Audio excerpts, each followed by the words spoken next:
This is just a short video I wanted to make as to highlight a rather uncommon or unheard of Marx model. As you may know, in my previous O-gauge videos, I collect both Lionel and Marx, which is the latter, which is known as the poor man's Lionel, and is kind of seen as an underdog in the O-gauge community. And because of it seen as an underdog, there are many models that a lot of people may not have known existed, and this is a good example of one of them. Even I didn't know this existed until like 2 months ago. It's supposed to be a model of an RDC, and it's in the Boston and Maine lettering, number 2124. No, not the preserved T1 at Steamtown. And unfortunately, this is actually the only livery or lettering row number that they did for the RDCs. The only other example of the RDC Marx in their heyday was a dummy version of this. Now, you might know is that there's actually uses 6-axle trucks instead of the real-life counterpart, which had 4-axle trucks. This is because Marx reused the motors from their E7s.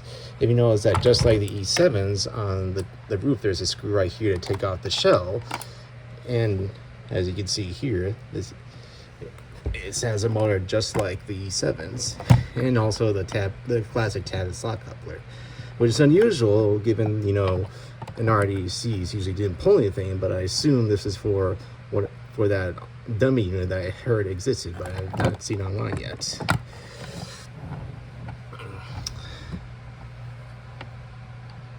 It has some plastic windows too to showcase people inside. It has horns on the other end, and strangely the front windows are actually, there is no windows at all. They're just filled in, and you can see the classic Boston and Maine logo as well as on each side, along with the marker lights.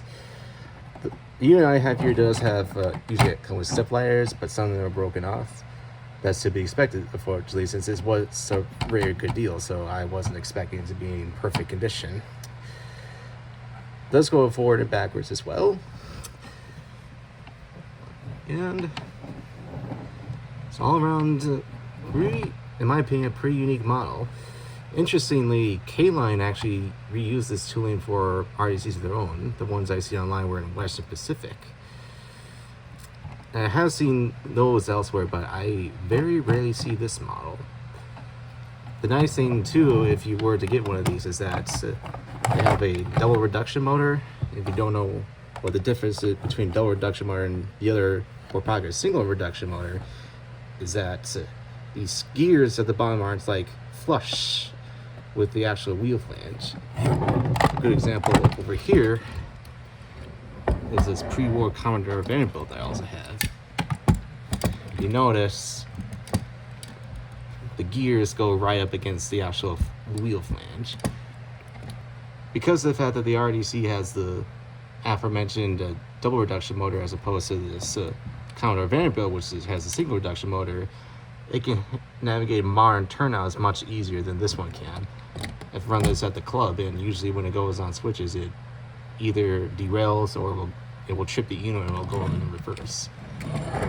Another good example of that is my 1666, which I've highlighted in a previous video. Just like the RDC, as you can see, it has the double reduction motor, or the gears that don't go right up against the flange. Speaking of the club, since I'm all out of things to really say, let's proceed with seeing footage of this beast running at the club.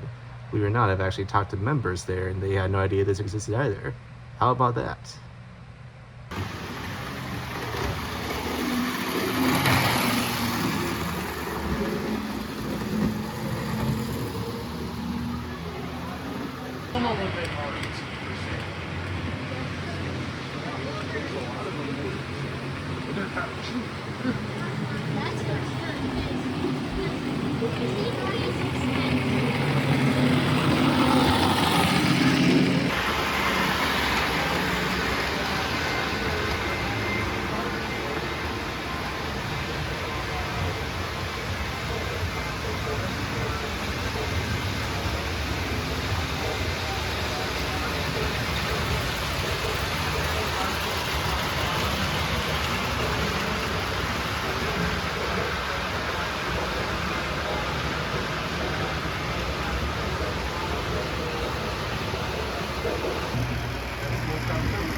Yeah.